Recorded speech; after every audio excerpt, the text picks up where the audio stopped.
സ്വന്തം വീട്ടിലെ മകൻ എന്നാണ് മലയാളികളുടെ പ്രിയപ്പെട്ട ജയറാമിനെ അറിയപ്പെടുന്നത്.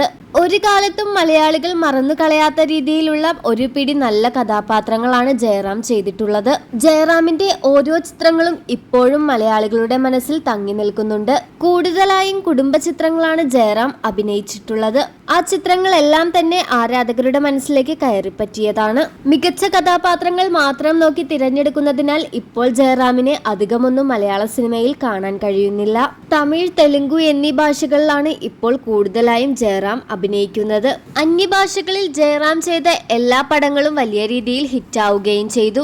എന്നാൽ ഇപ്പോൾ ജയറാം തന്റെ പുതിയ ചിത്രം പങ്കുവച്ചതോടെ ഇത് ഞങ്ങളുടെ ജയറാമേട്ടനല്ല, ജയറാമേട്ടന്റെ മുഖത്ത് എന്ത് സംഭവിച്ചു എന്ന് ചോദിച്ചുകൊണ്ടാണ് ആരാധകർ എത്തിയിരിക്കുന്നത്. ജയറാമിന്റെ മുഖത്തിന് എന്ത് സംഭവിച്ചു എന്നാണ് ആരാധകരുടെ ചോദ്യം. ഫിറ്റ്നസ് മേഖലയിൽ അതീവ ശ്രദ്ധാലുവാണ് ജയറാം. വീട്ടിൽ ജിം ഒരുക്കിയത് കാളിദാസ് ജയറാം ആണെങ്കിലും അതിൽ കൂടുതൽ സമയം ചിലവഴിക്കുന്നത് ജയറാമും പാർവതിയുമാണ്. ലാലേട്ടനെ പോലെ ട്രാൻസ്ഫോർമേഷൻ ചെയ്ത് മുഖം ഇങ്ങനെ ആയതാണോ എന്നും ചോദിച്ച് നിരവധി ആളുകൾ എത്തുന്നുണ്ട്.